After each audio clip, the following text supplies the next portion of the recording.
आज दिनांक 7/8/2026ला उपविभागीय अधिकारी यांच्यामार्फत माननीय जिल्हाधिकारी यवतमाळ यांच्याशी एक निवेदन देण्यात आलं आहे।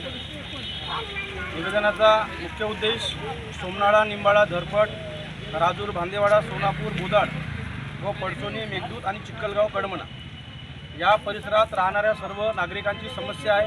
ही समस्या म्हणजे त्या मुख्य मार्गावर असलेले कोल्ड डेपो, त्या ठिकाणी चालणारी अवैध वाहतूक व त्या ठिकाणी होणारी प्रदूषणामुळे होणारी आमच्या जीविताची हानी।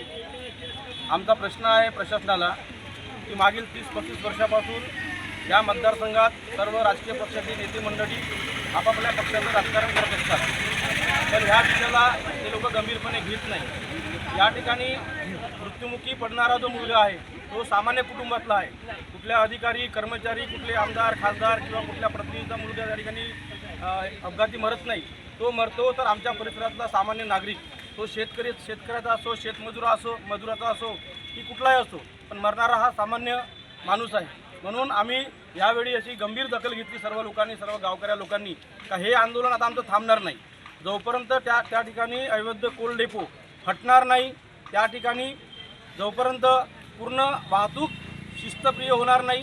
आणि आम्ही दिलेल्या मागण्या, या मागण्या निवेदनात आम्ही नमूद केलेल्या आहे, मागण्या सांगता येत नाही इतक्या मागण्या आहेत, म्हणजे इतकी समस्या त्या रोडवर उद्भवलेली आहे। हे निवेदन आम्ही प्रशासनाला दिलेलं आहे। या निवेदनाची दखल प्रशासनाने येत्या 10 दिवसात आम्ही सांगितल्याप्रमाणे सर्व विभागाची बैठक लावून आमच्या समस्या निकाली काढाव्या, अन्यथा आम्ही त्या ठिकाणी कडमणा रोडवर म्हणजे लालपुल या परिसरात आम्ही बेमुदत चक्का जाम आंदोलन करू आणि होणाऱ्या परिणाम हा प्रशासनाला भोगावं लागेल, त्याची दखल घ्यावी एवढी आम्ही या ठिकाणी बोलतो।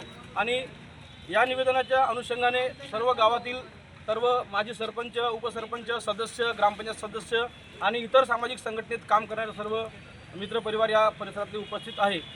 म्हणून मी तुम्हाला सांगू इच्छितो का ह्या निवेदनात दखल प्रशासनाने घ्यावं, एवढंच आम्ही या ठिकाणी सांगू इच्छितो।